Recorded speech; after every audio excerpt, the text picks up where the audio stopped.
I'm going to be completely honest with you right now. Something is happening at Trackhouse Racing and almost nobody saw it coming. And the deeper you look into it, the stranger it gets. Because for nearly 2 full seasons, we have all been fed the exact same story over and over again. Road course magician oval liability. A superstar on Sunday at Coda, and basically invisible in the standings by Tuesday. That was the narrative. That was the box. And if we are being real, most of us believed it. Why wouldn't? The results kept proving it, but now quietly, and I mean quietly, no viral moment. No huge celebration.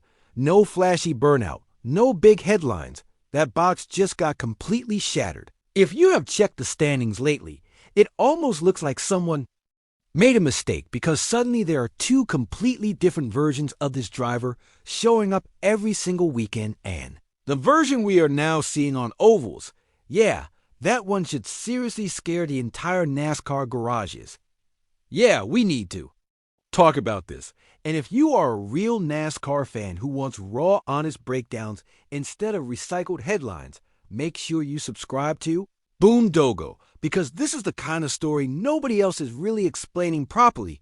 Now here is the thing: when Shane Van Gisbergen rolled into 2026, nothing about the conversation had really changed since Chicago 2023. Everybody knew the ceiling win a road course. Maybe win 2 create highlights. Give NASCAR viral moment cool. Great for content, but when it came to playoff math, he was still the same guy bleeding points every single time. The track turned left for more than 30 seconds. And, that right, there was the real problem, not the ceiling. The floor, because in NASCAR, specialists do not win championships, specialists win moments. They win trophies.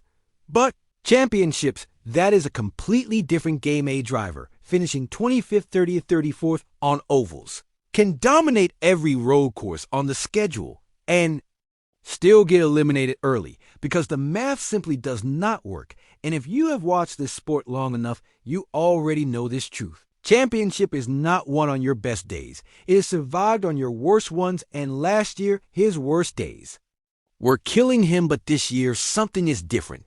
And what makes it even more dangerous is how quiet that change has been now. Look at the first stretch of 2026. Not the road courses, forget those for a second.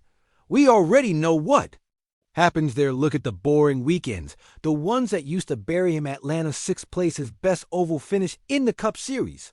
Phoenix 11th, Darlington 14th, Martinsville 11th. Read that again slowly. 4 oval races, 4 solid finishes on 4 completely different types of tracks. Drafting track, flat 1 mile, abrasive egg-shaped monster. Short track, that list is not supposed to exist yet. This was supposed to be a development year. A learning curve, give him time season. Instead, he is sitting 14th in points ahead of his own teammate Ross Chastain, ahead of drivers who have spent their entire careers mastering ovals.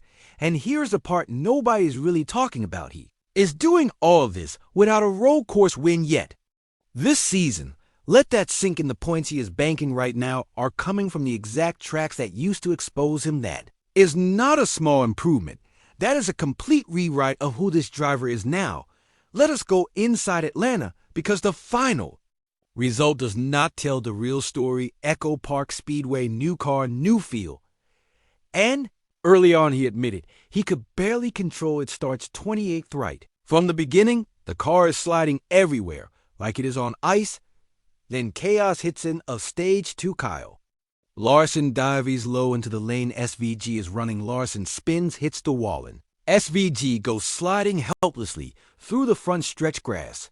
Kind of moment where last year his race would have been overpromising. Run ruin, finishes 24th. Same old story, but not this time. He saves it. He recovers, and just 39 laps later, it happens again. This time his own mistake, loses grip. Slides off track back into the grass. 2 major errors on a track he openly admitted exposed him last year, and somehow he still finishes 6th. And here's the craziest part: after the race, he was not celebrating. He said he was 4th going into the final corner and let 2 cars pass him. He was frustrated over a 6th place finish on an oval. Think about that. A year ago, that would have been the highlight of his career. Now It is a missed opportunity that is not the same driver anymore. That is a driver whose expectations have completely changed. But even that is not the biggest story. The real story is hidden in something most fans overlook: stage points. He said it himself almost casually. Did not really get stage points on ovals last year, so we are in a much better position now. That one sentence explains everything. Stage points are the silent killers in a NASCAR. They are how drivers like Kyle Larson win championships. They are how Chase Elliott survives bad races. They are the invisible currency of the playoffs. Last, YEAR SVG was getting almost none of them. Now he is quietly collecting them. Every single week, Stage 1 top 15, Stage 2 top 15 bank the points, move on. That is the difference, not just having good finishes, but eliminating the terrible ones. And in NASCAR, that matters way more. But here is where things get interesting, because despite all of this progress, there is still a big question hanging in the air. Is this real, or is this just a hot start? Because 7 races is still 7 races. Atlanta is one track. Phoenix is one track. The real test has not even started yet. Summer is coming. Bristol night race, Iowa, Nashville, the Brickyard tracks where last year everything fell apart. And then there is the internal situation at Trackhouse. Because right now Ross Chastain, the expected leader, is struggling 5 spots behind SVG only. One top 15 all-season. Connor Zilisch, the rookie, is exactly where you would expect, which means the team that was supposed to be led by Chastain is now being carried by a former Supercars driver who was not even expected to figure out ovals until 2027. And trust me, that changes everything inside a NASCAR team. Who gets priority? Who gets resources? Who gets the best engineers? Who becomes the #1 car? In those internal shifts, they matter way more than fans realize. Because if this oval performance is real, then road courses are no longer his advantage. They become his weapon. COTA, Sonoma, Watkins Glen, Chicago Street Course, Mexico. Those are not opportunities anymore. Those are almost guaranteed wins. And when you combine that with a solid oval foundation, you do not have a specialist anymore. You have a problem, a real championship level problem. Kind of driver that shows up every single week and never gives points away. Not flashy, not loud, just consistent, just dangerous. So now, the real question is not can he win a road course. We already know that answer. The real question is this: the floor actually moved, or the bad weekends truly gone? Or is NASCAR about to remind him, like it does to everyone, that progress is never a straight line?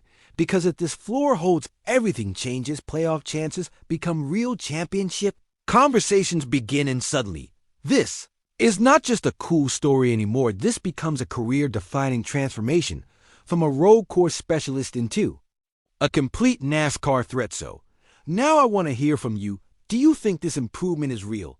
Or is this just a fast start before reality hits drop? Your prediction in the comments. I am reading every single one, and one way or another we are about to find out.